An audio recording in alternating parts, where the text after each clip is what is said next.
now I'm just in like a mindset of just like taking everything a day at a time, just really being thankful for that. And it's been smooth so far. I'm excited to see what God has in store for like the next couple of years. So just yeah, just being patient, man, and appreciating all the difficulties. And Yo, it's the first Founders Pod of 2024, and I got my boy from Colorado, what's good, Davon. everybody? What's up with you, Davon, bro? How you been, bro? Living the dream out here in Foco. Just got a new job, so been starting that up the last couple weeks, but all that's been smooth. But yeah, just trying to stay to the grind, man. Man, same year, different location now, Cleveland, Ohio, from Dallas, Texas to Cleveland, Ohio. Shout Yeah. out, shout out the time in Dallas. Had a blast. Devon, you came to visit me in Dallas. One of the few friends that I'm not like that's no shot, but like one of the few friends that came to visit me in Dallas. What was your thoughts on Dallas? Dude, I had a good time. You had like a nice little spot, and like the little like town area that we went to had like a decent amount of bars and seemed like pretty lively and stuff. So yeah, when it was like me, you, and Chris, like yeah, we had a good time too. I don't know what Yeah, it is in Dallas, but y'all prices for the food like is ridiculously low, dude. We were thinking about smuggling some stuff back up to Colorado, but unfortunately weren't able to do so before you left out of there. trying to smuggle T-bone steaks and stuff. Dude, like 2 pounds for like $5. I'm like, what are y'all doing over here, bro? It's just where the source is closer to the actual source. So, Yeah. Yeah. it is what it is. And I enjoyed my time in Dallas. There was hardship, but that's part of life. That's just naturally part of it. Yeah. But I think it was just the right time. Things happen that it made this happen, right? So I'm in this transition period. Oh yeah. And being home with the family is one of the biggest benefits. Getting to see the nephew, you know what I'm saying? Yeah. I know you know that feeling. You know what I'm saying? Yeah. How's that whole experience been? Just like getting back to the roots, I guess, and being around like everybody. You think you're just like more at ease, or A little more at ease, but it's different. It's a different fight from the independence fight that I had like in Texas, where it was like kind of what shaped me, right? Like um, if you ever play a video game, you know how in the beginning you got that tutorial. And the tutorial could even be pretty hard. I remember we played a Hitman back in the day, and we were Mhm. trying to figure out how do you figure out this tutorial. But then once we figured out the tutorial, like when you were in another setting, it was pretty easy. No, yeah, everything's smooth sailing from then. Yeah, that's what I could attest to what Dallas was, and Okay. now coming home. So, I have some, I've everybody has issues that they have to work out, but I've had issues in terms of like that I had to work out here that I need to do better than when I was living here during the pandemic. Because in Okay. the pandemic, everything was like really just closed. We were kind of just like, low key just chilling, like not really doing too much. Yeah. Where now it's like, okay, nah, like here, I already have the blueprint of what I need to do here, and it's working out pretty well.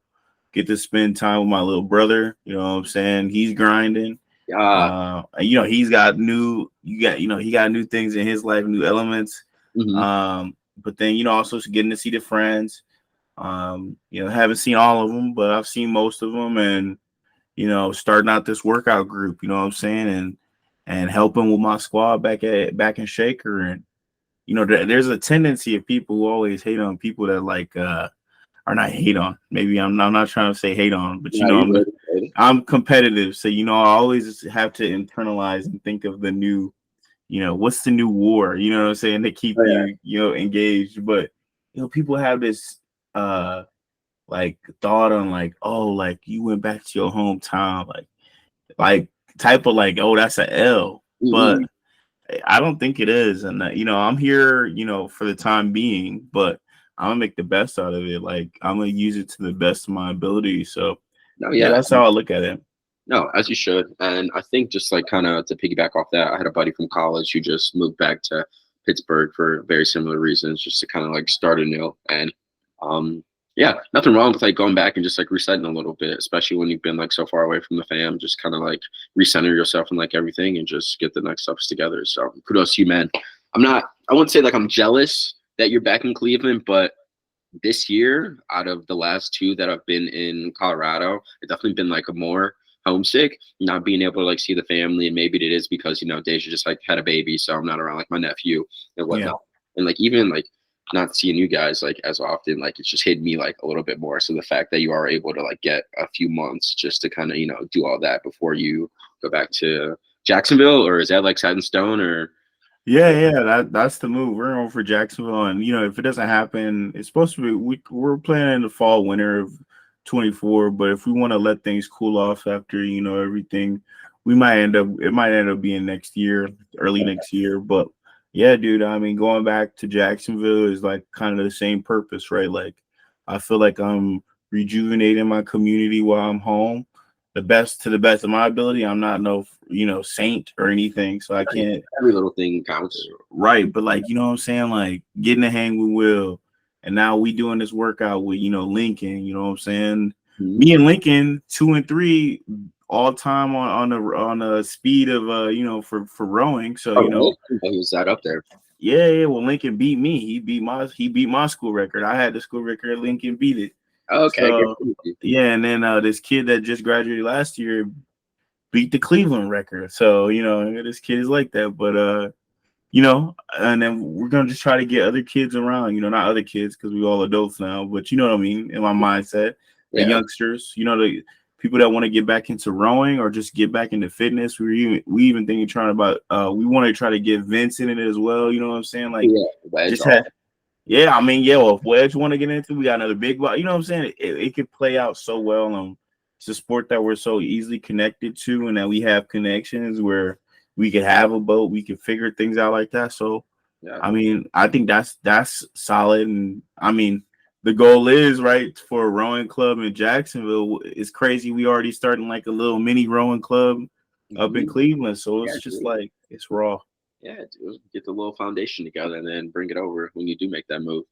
Exactly, and that's what I'm saying. I got the blueprints right now, and obviously there's certain benefits in Dallas that I had, but you know, I had to come home. It just was essential for my personal growth, Hmm. and I think I served the Dallas community to the nth like to all lengths where it was kind of not. I wasn't like burnt out where I didn't want to participate, but it was like there was a lot that happened there. You know what I'm saying? I helped with a full, you know, change and guard of Yeah, like this program and helped it get to a new spot. And now they got, a coach that cares, coaches that care.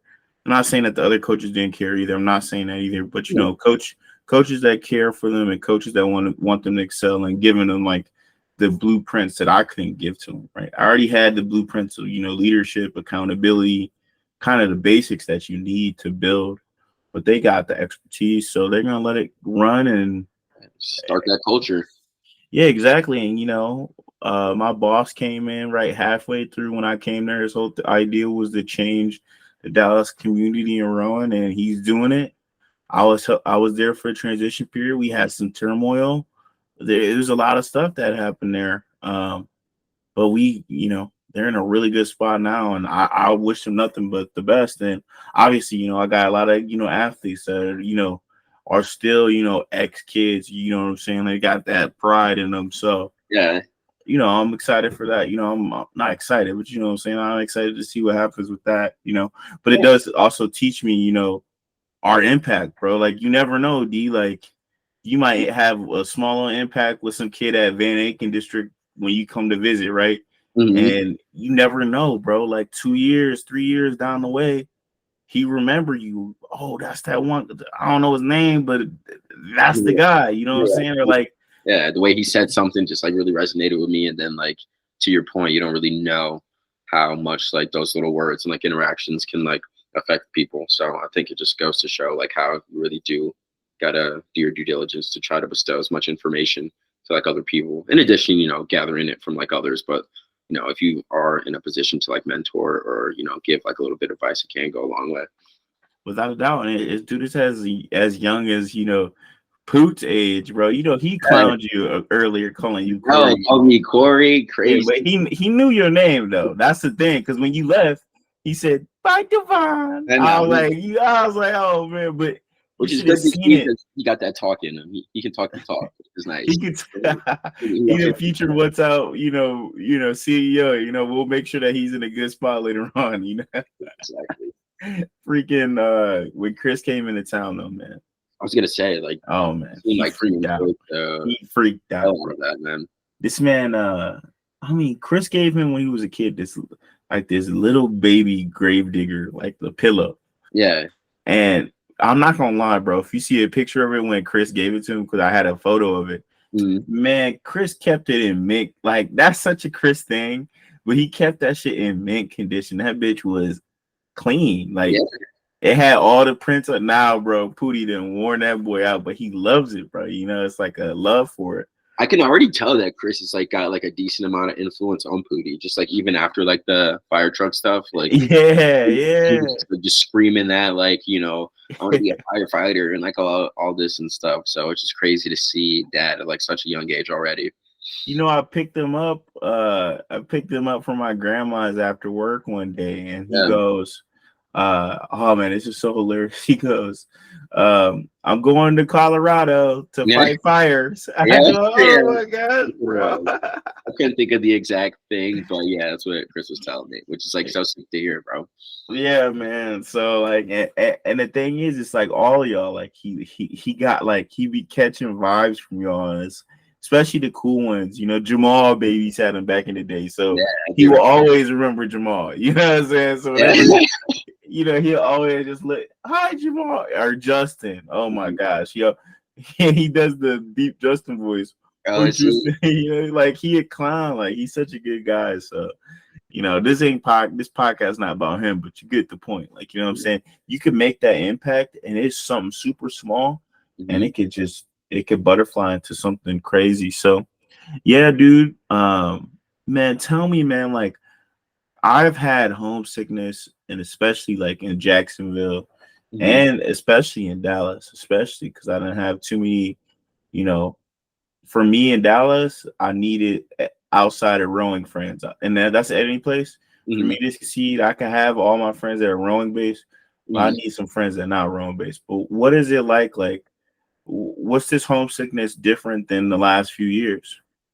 That is like a good question. I've been trying to like work that out like for myself because like I said, the first 2 years I think being that I made like this whole transition like pretty abruptly, it took like my mind was just like focused on like everything, like getting like a new job, making sure like I was like stable and like kind of where you were getting at, just like making sure like I had a friend group because obviously I had like Dallas, Chris, and then like John out here, but I really wanted to make a point to have my friend group like outside of that and like put myself out there. So felt like I was just like really focused on that and fixated on getting all like that stuff together. And I guess like as I did that more and got like my friends like outside of like Chris and like all them and got a stable job where I wasn't like really having to like worry about money and stuff to like a big extent.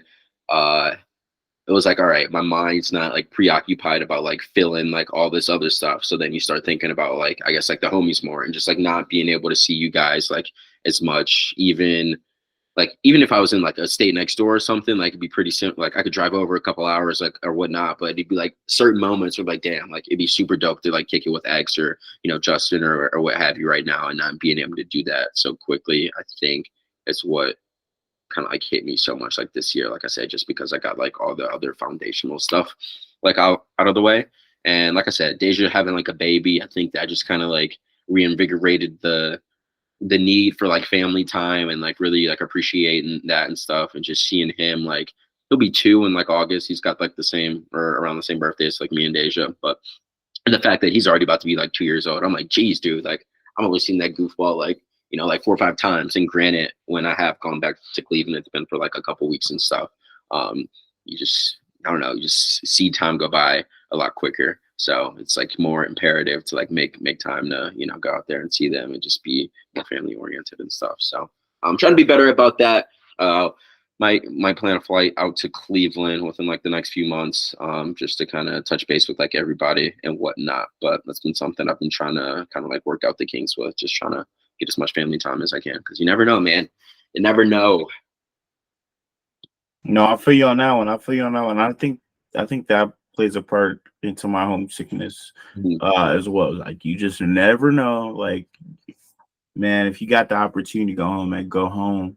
And like for me, I wouldn't leave too much from Dallas. I mean, except for the times where I was like off, right? Like or when there was no activity that I needed to be around, then I go home and I would use that time at home Mhm. like to charge because it was like throughout the like there was times where it was just like, bro, it was just like not even like bad. It was just like, ain't nobody to really hang with.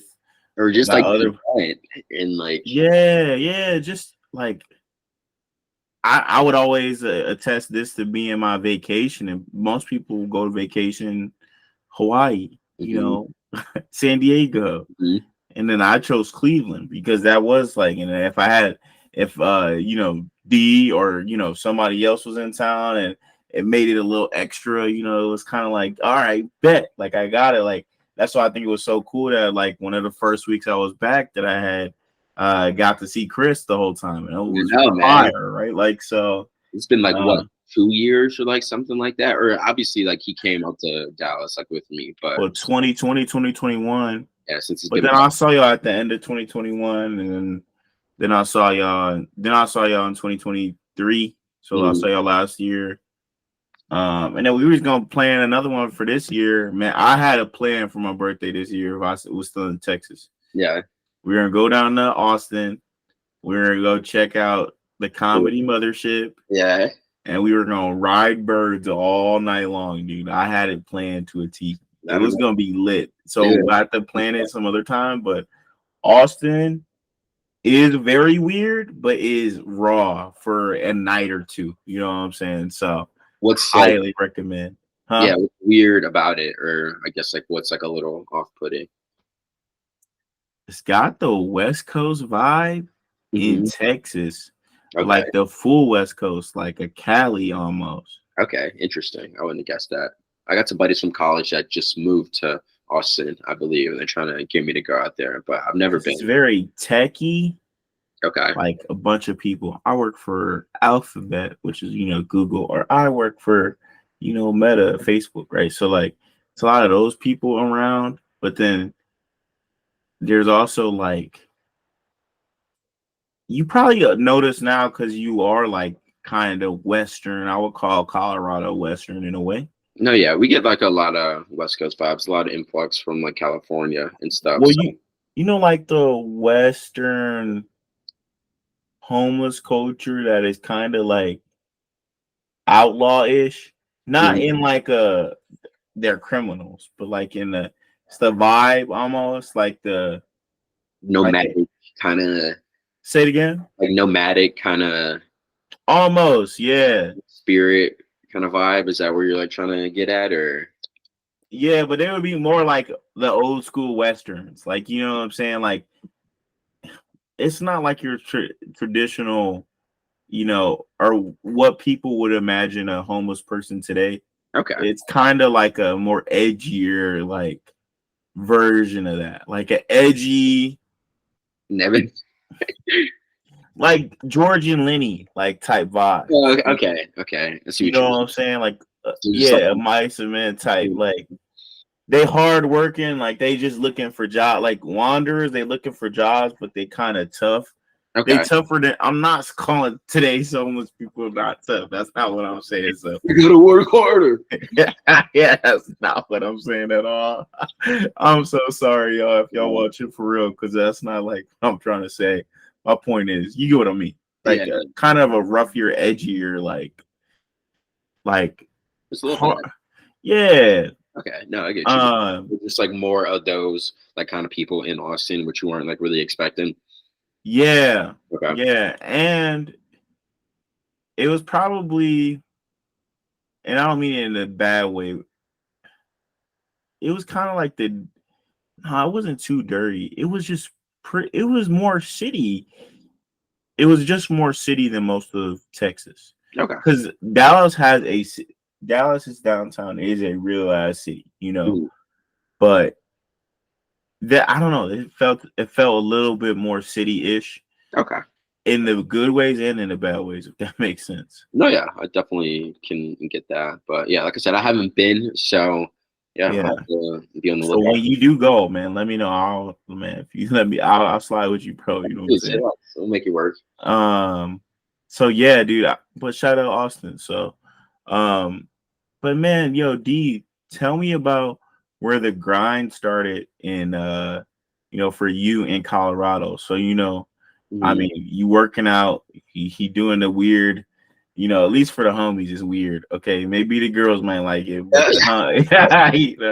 the pictures, man, with the emojis, man. Oh, Me and Justin said yeah, something about that, bro. you're saying that like that is like a regular occurrence. It was just a little progress pic, and the family jewels were a little exposed, so we had to put something to cover that. But that's what that was. But, Okay, yeah, me and Justin had a clown moment for that, man. We was hackling off that, so no, he gave us a good laugh. I can't hold you, man. I believe it. He messaged me on Instagram about it and whatnot, so I was laughing about it too. But obviously, always been like on the workout grind. That isn't anything new. That started like freshman year of college, like honestly. So coming out here, that was just like one of the things to help me like stay grounded in like a new environment, just like finding a gym, going crazy with that. But I guess with regards to like the progress pictures and whatnot, obviously living with Dallas, who is a professional bodybuilder. If you guys don't know who he is, Skinny Macho on Instagram, check him out. But super hardworking dude. Very about his business. He went to Shaker with us as well. But just living with him and seeing his grind, dude, and how much he cares about weightlifting and just like the, you know, tedious process that comes with, reaching those goals just kind of like invigorated me. Like I said, I've always been into like working out and whatnot, but I didn't really get the levels of it or like saw it. So just to see in him, and I was like, oh, dude, like I'm already like working out a bunch. Like if I can, get my eating together and just be like a little bit more meticulous with like my routines and stuff, then like I could, I could be looking like this. And like that's not to say that I look bad, like or anything, but just to take that like physique to the next level. So just being around him kind of inspired me a bunch to kind of go the body building route. Um, so yeah, that's where you see like all the progress pictures and stuff like that, and me just being a little bit more meticulous with my meal plans and everything. So yeah, I might do a bodybuilding competition within like the next year or so. I don't know if I want to allot like all that time to like diet and stuff right now, being that I just got like a new job and like everything, but it's definitely something I'm of interest in. So yeah, we'll see. So right now, just getting everything nice, still working out, showing the progress pics and like whatnot, and then maybe further down the line we'll be competing one day. So I'm just kind of taking it a day at a time. But yeah, figure why not? I do this shit like all the time, so might as well see how to compete with some of the other hardworking dudes in the area. See what happens. That's sweet. That's sweet. So I mean, that's I'm gonna piggyback right off of that. And so, what is it like, keeping up with the grind while you're in a transition period, while you're, starting this new job? Dude, it's been tough, honestly. So working at Jim's, which is just like a restaurant that I was working at prior to this, schedule's like a little bit like all over the place, which it sounds like counterintuitive, but it just like made it easier to work out because I always wouldn't be like working out like in the morning or whatnot. So get off at like 4, or something, work out, or get off like a little early, like work out, go in at 11, work out in the morning kind of deal. So I was better able to like, I don't know, I guess like fit stuff in. But with like my new job, it's 8 to like 5:30, like roughly, and then I have stuff that I usually like want to do when I get off work. So it's like 20 minutes away. Get home at 6. You got to eat, handle like some other stuff besides work. So it's been kind of hard to adjust because like I don't like going in the afternoon just because it gets so busy.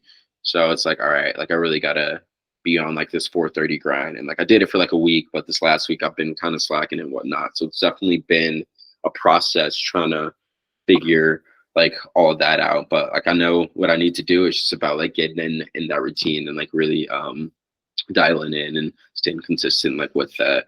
And I think the biggest thing for me with that is learning to like cut certain things out because I like to play pool and stuff. But like with that, like you go to the bar, have like a couple drinks, and you just like staying up like a little later than you should because I need to be in bed at like 10, 10:30. But play some games. You're like, oh fuck, it's like 11:30, and then that's gonna fuck you up for like getting up at 4:30. So I think like navigating in that area has been like the biggest trouble I've had. But I think a few more weeks and just like buckling down and like we were talking about earlier before we got on here, just like staying consistent through like those hard times. You're like doing all this transitioning. Uh, it's gonna get me to the next level. So yeah, just about being disciplined and staying to it. So gotta get better. Gotta get better with that. No, I feel you on that. So yeah, I'm gonna just give you a old school story. In college, my coach showed us this race between California and Washington. They're Mm-hmm. usually like the top two, top three teams in the league, like in the nation on the Mm-hmm. college side. And we were showing it that usually in the sport of rowing at the beginning of the season is a dual racing, so that's just 1v1. Okay. And my coach would always say, or he would always show us this part of this race where it's almost more than halfway over, but I believe Cal is losing to Washington, Okay. and Washington stops the bleed. So the boat lead is starting to, come back, Mm-hmm. and they're starting to come up even. And later on, Washington ends up winning it.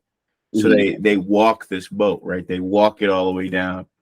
How do you stop the bleed of consistency? So you were talking about, I'm going for this 4:30, Mm-hmm. and then if you slip up, how do you stop that bleed? That makes sense. No, yeah, I definitely get that. I think how you stop that bleed. This is like a big thing that I've been like toying with recently, just like with like the framework to like how to think about that stuff. So we're very like hardworking people, and I think we push ourselves like pretty well without like the need of like external like pressures and like whatnot. But I think with that, when you aren't as like productive or like in your routine as much as you want to be, I feel like when you are that way, you're harder on yourself for those moments of not like being perfect, like with the routine and like whatnot. So I would say to help like mitigate some of that bleeding, and this is like something we kind of like talked about in our sermon at our last church, but just like having faith, like understanding that we are not perfect and there are going to be like problems that are going to happen like along the course, but understanding like that is just a part of the process. I think helps alleviate some kind of the pressure of like messing up, and it's like, all right, yeah, I did this wrong, but all right, how can I get this better? How can I like tweak this, as opposed to just kind of having like a complete system failure and being like, hey, fuck, like I messed this up, this is all like going downhill. So just being like really diligent in those moments to be like, hey, yeah, I messed up, or something went wrong, but there's still like room to improve. And I think the more uh, I guess understanding you are like with yourself like in those moments can go like a long way. But that's super hard for me, and like I can speak that now, but I mean over like the last like 5 years, like since I've been born, like I said, being that I'm so competitive and like you want to be good all the time, it's hard to kind of like switch that off. So that's something I definitely have to like work better at. Just letting them know like, hey, dude, you messed up. It's okay. You're 25. You're not gonna have like everything wrapped up, set in stone like already, and just reassessing from there. So. Yeah, I always kind of look at it as the, body of work way of looking at progression rather than the, you know, expectation of every single one has to be a banger, if that makes Mhm. sense. Like, Yeah. I, as long as you're consistent, and I mean, you could put a percentage to it. Like, if you really wanted to do numbers, you could put the percentage down to whatever your goal may be. If you're at like 90, 95%, and that's where you're like shooting, that's solid in my opinion. Hmm. If you have, let's put it to you in basketball terms or even soccer goal or soccer terms, right? You Hmm. know, your field goal percentage, like, what I'm saying? If you got a game where got 100, with your field goal, but the next one is like 9. But if you consistently putting up like, 70, or you putting up, no one's hitting 70 all the time. But Yeah, you know what yeah, I'm saying? Like, yeah. It's not going to be 100%, but like you said, 100% one time, as opposed to like 50, 60% over the course of like several games. That's going to the have. averages. Yeah, yeah, yeah. So I look at it as the average. And I guess sometimes for me it's hard to how can you time that though? You know what I'm saying? Mhm. Like how can you put a scope on that? So are you looking at the last year? Are you looking at the last what 5 years, the last 4 years? Like Mhm. how am I trying to scale myself onto that? And honestly, I just do it depending on if it's a short term goal, a long term, or intermediate goal or long term goal. And that's like such a basic old concept that we like learned in school, or Whatever it but is. it's so useful. So Mhm. for me, it's like for the next 6 months, you know, getting the fitness back up. What do I need to do for the fitness to get it back up? I need to grind, number one. And I'm saying I gotta limit some things that I, am, stagnant on. So it really takes, analyzation. You gotta analyze what's going on. And then, all right, checks, minuses. Is Mhm. it beneficial? Oh, no. It's detrimental. Okay. We gotta cut it. Sleeping, is your sleep schedule detrimental to your work? Oh, without a doubt. All Yeah. right, we need to fix that then. So it's like, finding these things that you need to just perfect so that you can just bring the averages up, because Mhm. it means nothing if you put up 100% every 7 games in the NBA. You probably not going to be a starter, to be honest. You know what I'm saying? No, yeah. So I mean, unless you're averaging like 40% already, you know what I'm saying? Mhm. But you get the point. Like Yeah, I get if this. you're at 100 or 9, you know what I'm saying? So like, yeah, I think I look at it like that. So I mean, so interesting. And during hard times, it's so easy to want to be like, oh, well, you're having such a hard time. Relax, just relax a little bit. You're only playing yourself if you do that. Yeah. So I don't recommend that. I think that that's like the whole, like, putting the pressure under coal makes a diamond, right? So if Mhm. you can stay consistent through the hardship, then when the hard, because the hardship never goes away, it's always just a different version of a hardship. No, yeah, exactly. But once it's easier and whatever, in your perspective, right? Then all that consistency throughout feels like a video game when you're done. You know what I'm saying? Mhm. Or what happens is when things start to get lighter in life, people just ease up off of their structure that kept them consistent. That you know what I'm saying? Yeah. So yeah, I think just kind of like piggyback off that. Um, yeah, it's very important to stay consistent with those. And then obviously as you get more under your belt and you can realize like you can handle more, you just look for like bigger challenges to kind of, supplement like that progress and whatnot. But just to kind of like bring it back to what we were talking about. I think it is like a fine line because you don't want to just be like, oh, like I'm suffering, like blah blah blah. But you do have to be like patient and like forgiving with yourself. I think being that we are competitive, like some of the talk within like that hardship moments is like where a lot of people maybe like have problems with because like they have like the right intentions, but just like the way they're talking to like themselves about it isn't like necessarily the best. So it's like, yeah, like you mess up, don't beat yourself up. You want to be like your best supporter. So like, oh, I did this wrong, and just like being more constructive, like with that to get yourself to the next level. I think is like a good point through there. A big part of like what I'm trying to work on because, like I said, I'm like so competitive. So when like shit isn't like 100, 100, 100, 100, like every game, shooting lights out from the field, it's like fuck. But it's like, all right, you shot 50% or 30% or whatever. It could have been terrible, but here's like where you could have went better, and then make those adjustments and whatnot. And journaling has been like big for that. Alex Hermosi, I don't want to like misquote him, but he pretty much said something to the extent of like being able to track like your progress allows you to compare like where you've been over like a certain amount of time. And I'm sure other people understand this to like their own wavelength like as well. So I think journaling and just like being able to document like some of your goals and like how they've like panned out over a week or a month, over a year, just having like that basis where you can go back to kind of like look at your progress is something that like I'm trying to get better at as well. And I think that just kind of helps like streamline that process so you can see, where you were looking at, where you are, and then, make adjustments accordingly. No, yeah, I definitely get that. Just like the way of like the walk with Christ, you always have to look at like certain things that that are drawing you away from him, and answer those hard questions. I think that's probably the deepest that it goes. And for Mhm. those of you who don't walk, it still applies because in life you have to start doing that, and that includes friends, that includes loved ones, that includes, Seriously. what I'm saying, that includes things that may be, hindering your growth.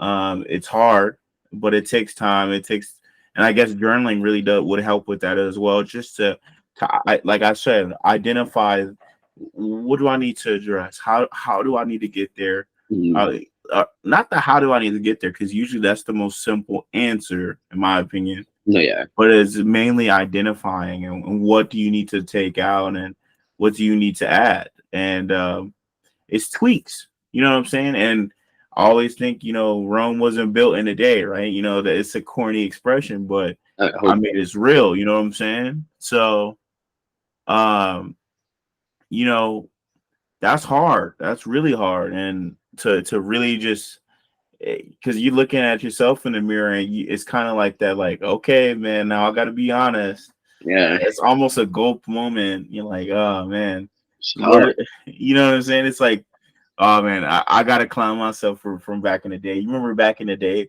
we used to just send text to girls or whatever, and we throw the phone and No, like yeah. just They had like a and group. not be near it. Dude, it's almost, yeah, it's almost like that. But the thing is, yourself, you actually know what's going on with your life, so you already know where you're falling short. So Mhm.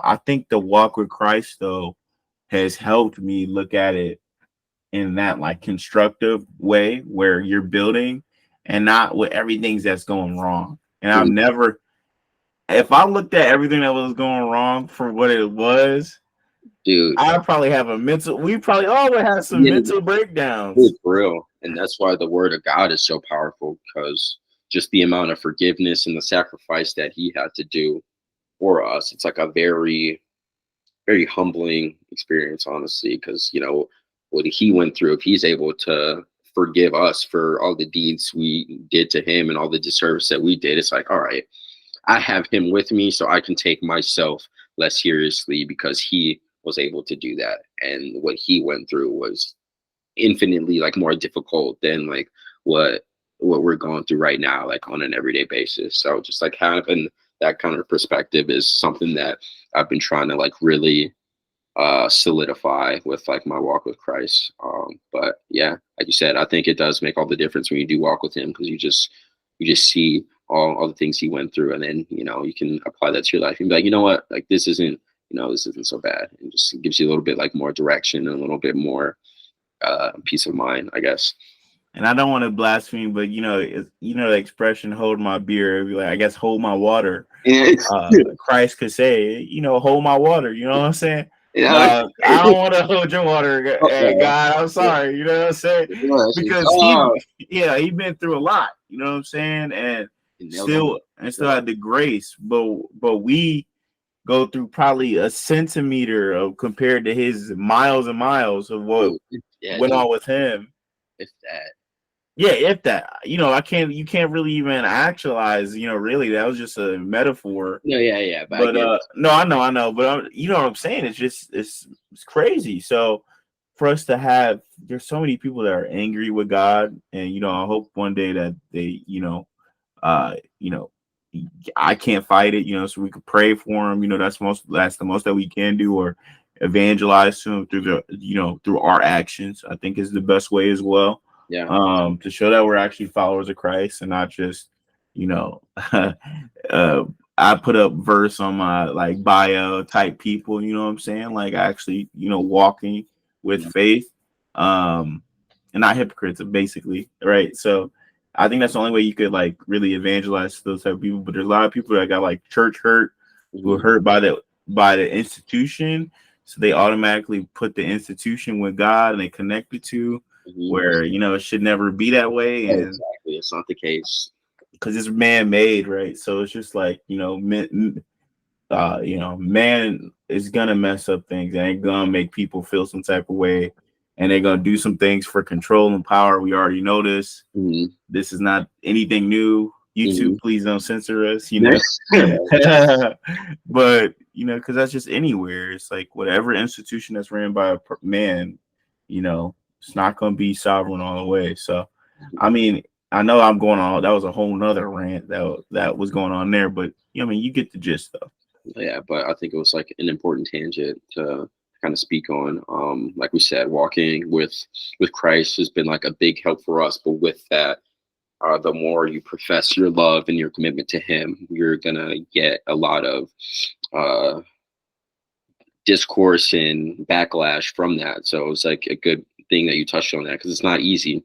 And a lot of people will try to dispel like what you're saying and his teachings just because, like you said, they've had a bad experience with like the church, or they're just like pouring into like all these like secular ideas of, just be whatever, do your thing. You don't need to have like a moral backbone, like kind of deal. So I think that is an important note that for people who are trying to make that decision to walk with Christ, it's like it's not easy. And I think like that's been like the biggest realization for me, because as you walk with him more, you understand that, like you said, you got to cut people out, you got to cut certain things out, you got to in essence like live a way in which the culture is telling you to live like the opposite. So it takes like a lot of discipline and a lot of like self-centering to have the willpower to withstand like all that and walk with him. And not only that, but profess his teachings and his love and try to get other people like under that light too. Yeah, and then I was also I think the point that I was trying to make, which is bringing up the people church heard, is like they understood the sacrifice that Christ made and the sacrifices that he made, and sacrifices that thousands or hundreds of thousands of Christians made before Christianity was a real thing, to profess that they actually did see Christ. You know what I'm saying? No, we actually do believe this, and very much persecuted without a doubt, and it's like it's anti-world in a way. Mm-hmm. Like, and when I mean world, I mean of these worldly ways, of these worldly views, and it's hard to really come make amends with that, just because a lot of people are comfortable where they at in the world. You know what I'm Mm-hmm. saying? Because Mm-hmm. there is benefit to it, but I'm like, I think about Ghost Rider. I know this is not it's not too cool to be like merging the two, but hear me out. Mm-hmm. Ghost Rider, you remember back that Nicolas Cage movie where Ghost Rider looks into the enemy's eyes or whatever, Mm-hmm. and like they had to relive it or whatever, and they just like terrified after that. I Yeah. feel like if someone were to see the power of Christ, number one, they would be like, I know you are king. Mm-hmm. I know you know way more than they would be mind their mind would be twisted, man, because then they will also feel the suffering that he had. If they had all that for like a little moment, they'd probably be like, they'd probably be like blind. They'd probably be Helen Mm-hmm. Keller for like, weeping. They'd probably be Helen Keller for like 10 minutes. Like, not gonna. I know that's crazy, but you know what I mean? Yeah, Like, that's great, bro. But so no, yeah, I agree. I agree. Yeah, his power is like you can't even put it to words. But I feel like there's like a thing with like religion too. As we've gotten like as we progress through culture, I think it's like become like almost like folklore, almost where like you profess like God and just like his teachings, and people don't like it doesn't like have the same weight as like it used to. And you can argue for better or for worse or like whatever, but it's kind of hard for people, I think, to kind of attach themselves to that kind of like pain and suffering that he went through and like really not even like accept it, but like respect like that ideology, just because, yeah, I don't know, the world has like painted it in a way in which it doesn't even seem like plausible or like real. It's more just like folklore like now. And I think like that's a big problem now, trying to get people to, listen to his word, or, at least like put more respect on it like nowadays. yeah, so I've been trying to wake up Justin recently. I had him watch Out of the Shadows. Hmm. And part of that, I I'm think you've that. seen. I think you've seen it. If not, I'll send it to you. Okay. But it's a guy who grew up in Hollywood, was a stunt artist and all that.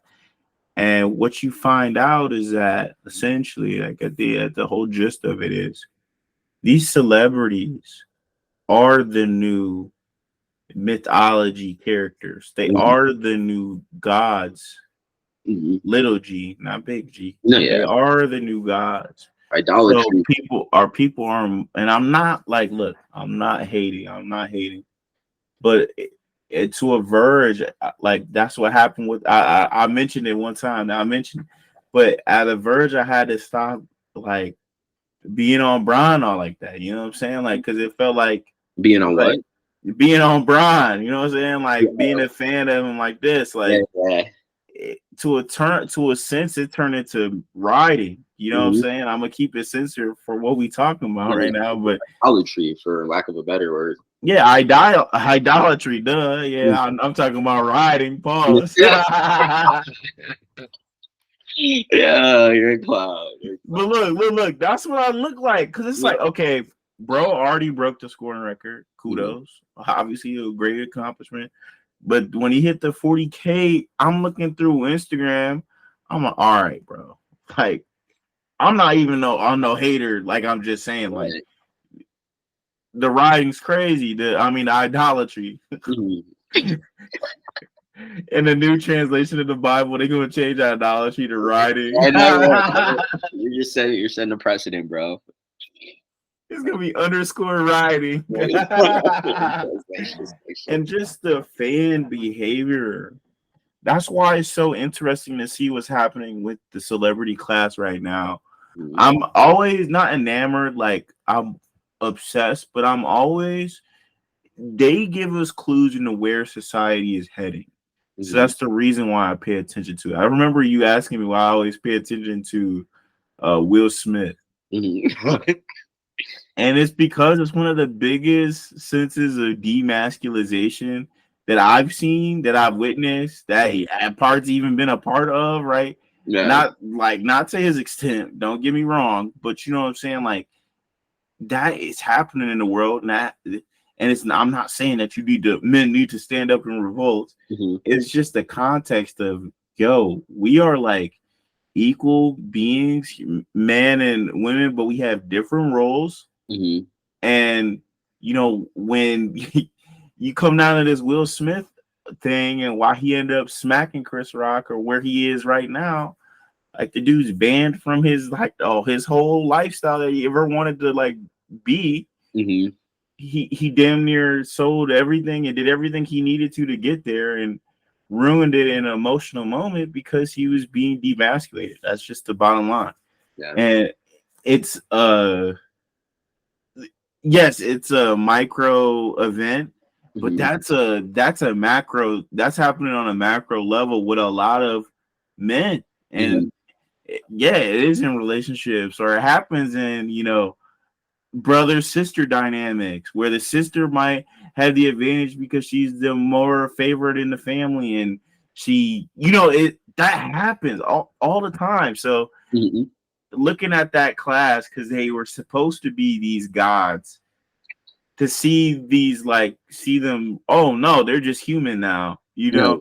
I think that really happened over COVID, at least for most people. But and I always knew that there was a facade, but I think a lot of people thought that this was their full look the whole time. So I always parody it. Whenever I post Yeah. a celebrity on my Finsta, I'm clowning, right? Yeah. Like Just to and kind of people. bring them back to the human level that they already are at, but being that we put them on such like pedestals, a lot of people kind of forget that, like you said, they're just like us at the end of the day, going through like their own shit.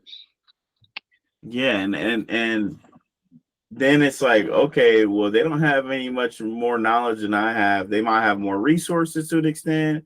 They And might have, they might have certain things that are advantageous mhm.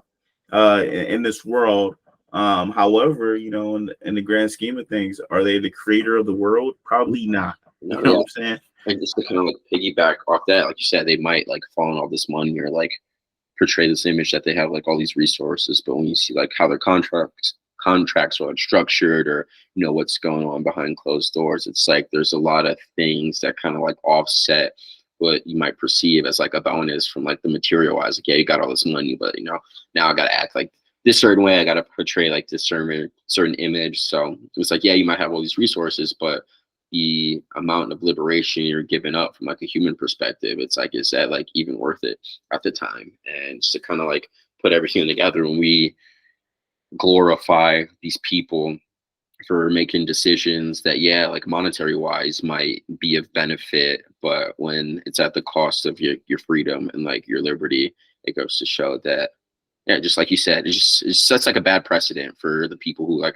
idolize them, because like, yeah, they have a lot of money, but if that's at the expense of like their well-being and, you know, their friendships and like their family dynamics, like why are we really like putting them on this pedestal? Yeah, and I think it even like, I'm gonna touch the topic a little bit, but in terms of illegal immigration, I'm looking at so many documentaries on illegal immigration and the immigrants that are coming over genuinely think that they can get them a new house, get them the white picket fence, get Hmm. them the dream that like Hollywood sold, that TV has sold for decades, Hmm. and they're coming in the masses, and we don't even got nothing. You know what I'm saying? Like Yeah. people barely can afford a house. You might be able to rent a house, but here's the things that come with that. No, It's yeah. another way of like, just like how we talk about when you talk about the money that these people have and the obligations that come with it. Some of the immigrants coming over think that they like coming to the American dream, which that is how it was so back in the day. And that's, I'm not saying that we don't need immigrants, we do, but they coming over thinking that it's gonna be like, easy. They think that it might be easier in certain ways, but it's another fight, right? Yeah. So then you willing to go set up, rent, your rent being 1,600 a month, or, you know what I'm saying? Like, No, yeah. all It's like right, like if that's what you wanted to sign up for, you good. But no, that is really like straight offs. And like you said. straight ups on it. And me and Larry were just talking about this earlier today, and I'm gonna ask you the question: Hmm. would you have $1 billion that came with all the things that comes with being a billionaire, or would you have $10 million clean, like that you earned, that had like clean hands, you weren't like No, yeah, not tied to like not anything. Yeah. tied to anything, no beliefs that you need to stand on, no anything like that? No, yeah. I think I would easily take like the 10 million. Like obviously $1 billion is like $1 billion. And from like a generational standpoint, it'd be hard to turn that down just because like I said, you'd have generations like taken care of Right. and they wouldn't have to worry about anything like forever. But if it's at the expense, like I said, of like my well-being or like my family's well-being or anything like that, I think the cost of losing like that freedom and just that ability to kind of, stay in like my own lane and, not be affected by like outside pressures, like me inner peace and like stability, like I pride myself on like that. So like I don't give a fuck like how much money like you give me, like if that's gonna be the piece I have to like break off to get to like a certain level or whatnot, like we can bounce that, bro. We can bounce that. I'd much rather like live happy, maybe under lesser means financially, than having to sacrifice like all those things for like more money. So I'd take the $10 million easy and Yeah, just. when I was in when we were in high school, with the homies, who were on the rowing team, Mhm. pastime that we would play was Would You Rather, and it would be the whole boat, the coxswain, all the rowers, we all talk, would you rather do this or that? And I usually always made a monetary thing with it. Mhm. And most of the times I would say no. You know what I'm saying? And I'm not trying to sound like no Cat Williams head ass. That really did.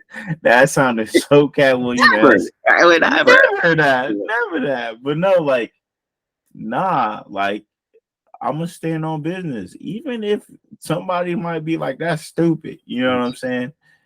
There's certain things that are out of the picture, at least for me, and it's more of a value thing. And I'm not talking about the high value that you hear from like Kevin Samuels or the Fresh Mhm. and Fit, but like value and principles. No, I was gonna say you just like hold yourself to a certain set of morals and principles. You're not willing to like compromise those. Yeah, and to each his own. I can't tell you if it's bad that you did, No, but yeah, only you could tell yourself that. You I know what was I'm gonna say saying? it, and like everyone take like this with like a grain of salt. More than welcome to take that money if you feel welcome to sacrifice like someone like those things, and so be it. Everyone's like entitled to the way in which like the way in which they want to live their lives. But like you said, for like me personally, it just doesn't seem fun. Just doesn't seem fun. So that's where I stand on that, and that's why I wouldn't do certain things. But everyone's got the ability to make their own choices. So you got to find whatever works for you, and then stay true to that. I probably would say that's the best like course of action, which is things going on in life.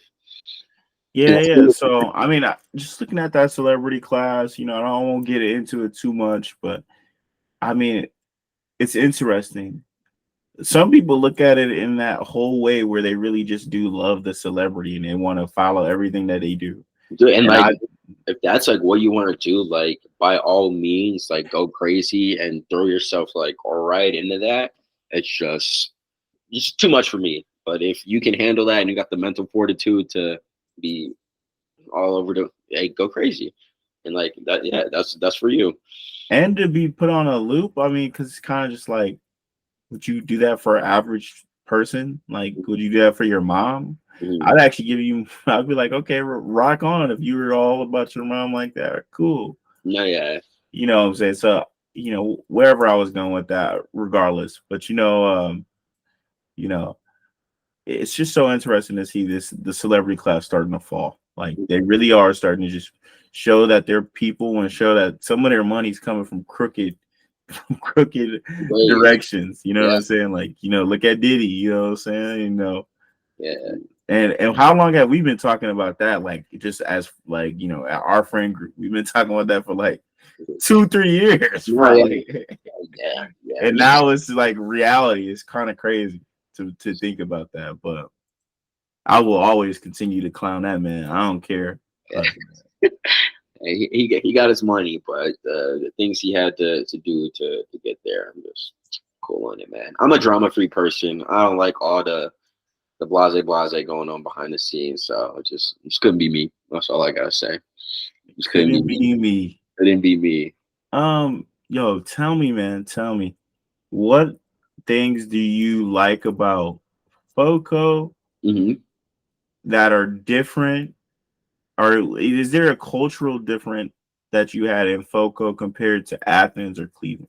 Yeah. So very big cultural difference than all those places that you just mentioned. I guess I'll start with Foco. Foco definitely a lot more to do with respect to Athens and Cleveland. Obviously, we got like the mountains and like everything out here, so you can take advantage of that. Bunch of live music, and yeah, you're gonna get that like everywhere. But they got like a really cool scene with regards to that. A lot of cool venues to check out music and whatnot. But yeah, definitely a lot more to do. I would say is like the biggest thing with regards to Cleveland and Athens, but I think one thing, I don't want to say it's bugged me, but you can just kind of like feel it after being here for so long. There's not like a lot of culture. I feel like East Coast Cleveland, I don't know how to like word this correctly, but it's just a certain amount of culture that you can feel with like being in like an area. Just like things have been a certain way for like a while, and you can just kind of like feel that like when you go there. And I don't think you really get that a lot in Foco, at least. I don't know if it's going to be for the entirety of Colorado, but I've heard a pretty similar sentiment from other people who've lived in different areas, being that it is just kind of like a big uh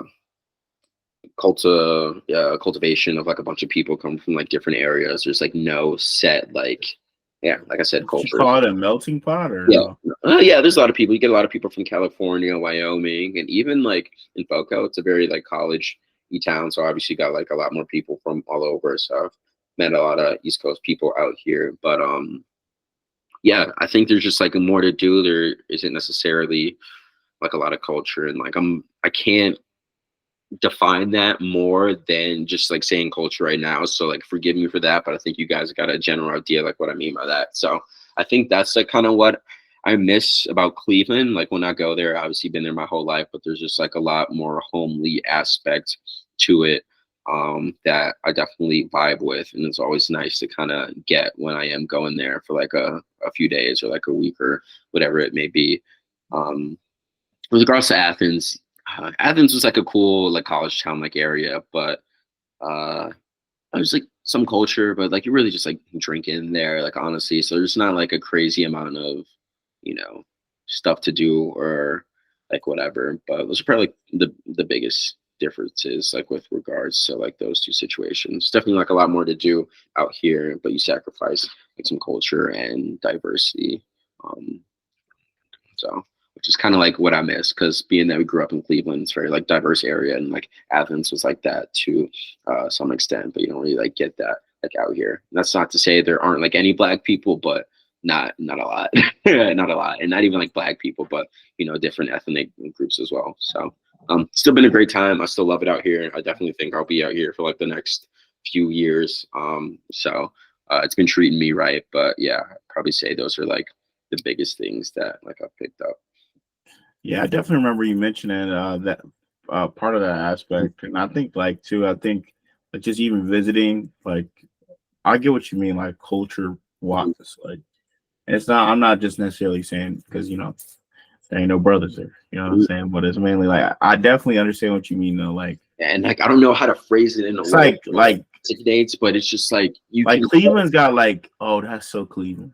no, yeah, you can That just shit go is so somewhere and be like, Cleveland. all right, like I can feel like I don't know, this can sound weird, but like the last 50 years, but you can just like you feel like remnants of it, just like the way in which people go about the way you can tell has been ingrained over a certain amount of time. And there's just like different, I guess, like habitual behaviors or like things that you do, or the way people like talk or interact or like whatever that kind of cultivate the atmosphere of like a certain area. And I don't think you really like get that feeling here. And like I said, I've talked to other people who've had pretty similar sentiments. But like I said, there's still a lot to do. So I think that kind of like offsets like some of the lack of culture that you might get. But yeah, still a cool place. I enjoy it. Like I said, definitely gonna be out here for a while. And it's definitely nice that it's kind of like centralized like a lot of places not far from like Texas, California. Um and even like going out to the East Coast, it's like 3.5 hour like flight. So yeah, it's not bad. It's not bad. Yeah, yeah. So I mean, the reason why I asked that question, and forgive me, viewers, if you've seen another podcast and it was like similar question, but the reason why I ask is just because, this is a new stage in Devon's time being in FOCO, and Mhm. he talked about a little bit of homesickness, but if he can identify the aspects that makes you know FOCO different than Cleveland or Athens, it might help for better insight, while he's there. You know what I'm saying? What are the things he respects the most? What are the things that like makes it, different? Because it always is beneficial to, you must leave, in my opinion. You must leave I agree. where you come from, even if you come back, but you must leave.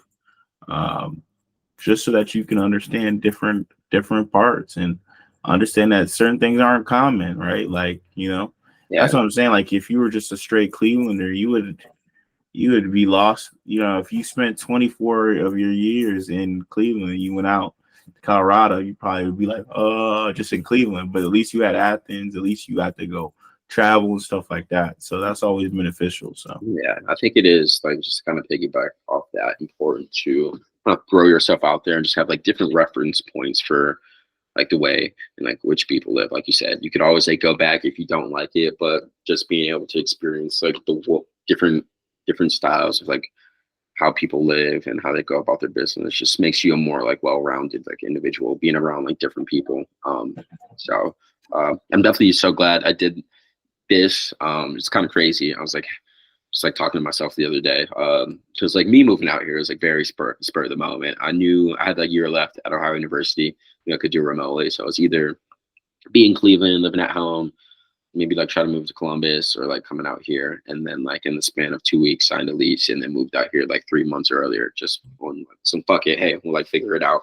And I think these last 3 years have been the most self growth that I've experienced, and just being able to put my or take myself out of certain environments and take myself away from certain people. You can just kind of see how you used to operate and make adjustments accordingly. So there's been like a lot of self growth with just like coming out here on a whim, and that's why I encourage people just to kind of like get out of their comfort zones with, like you said, being in their hometown and just getting like that new experience to be like, hey, now I got like this new reference point. I can see some different like habitual behaviors that I didn't like pick up on when I was like in this certain like environment. And just, yeah, I think it just expedites that process a little bit more to understand yourself a little better. So it's definitely been super helpful. Yeah, and I gotta say, like, just to add on to that, I feel like we keep saying that too, but it's just going pretty well. But um, when I ended up being alone, in Dallas, and I had my time where it was just like, just me working. I almost felt like the middle school me came back, if that Hmm. makes sense. Like a younger version of myself. It felt Hmm. like,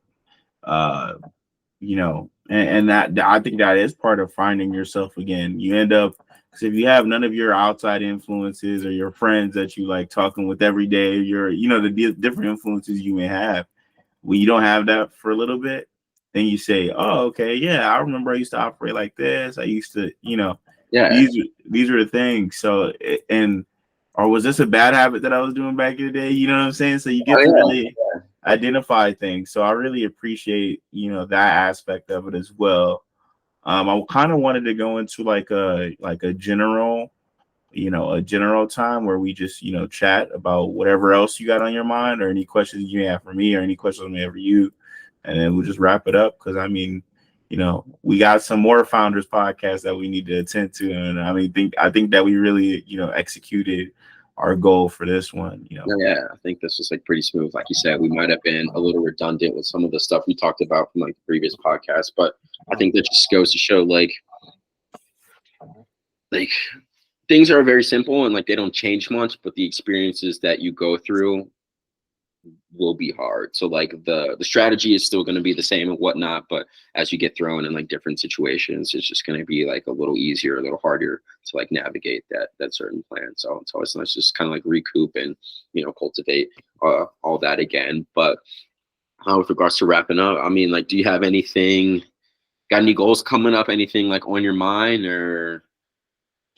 Uh, Yeah, when you get a chance, man, check out the last interview we did. In my opinion, I think it's like one of my favorite podcasts.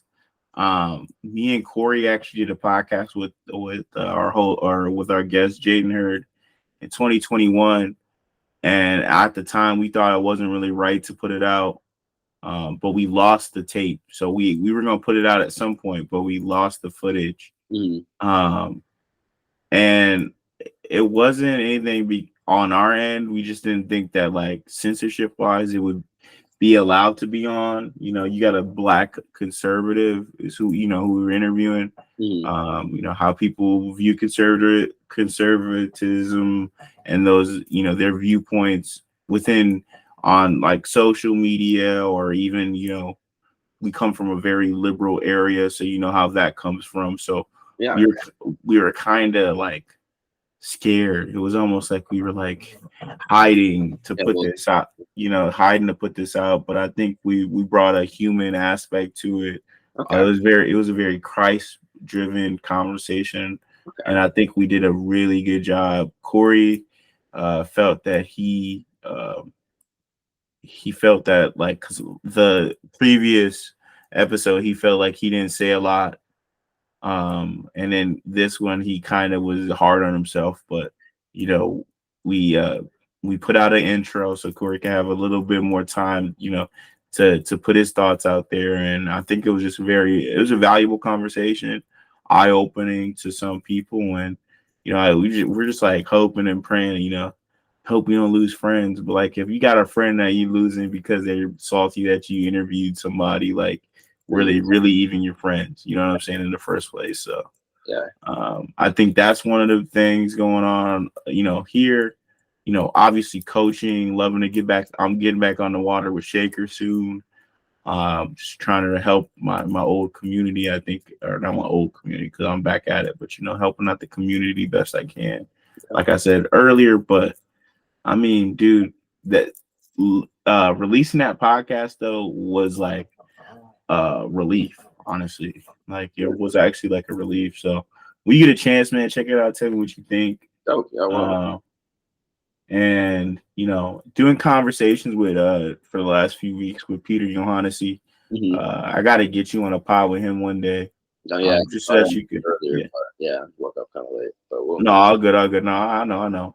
You didn't have to put yourself out like that. yeah, I already know. yeah, that's all. Uh, No but shame. yeah, we have these combos on Monday mornings. They last some time, so if you are up and you are ready, he's got like different writings from different walks of life, and then spiritually, religiously, then you rate them. So you rank them, and he gives context to them.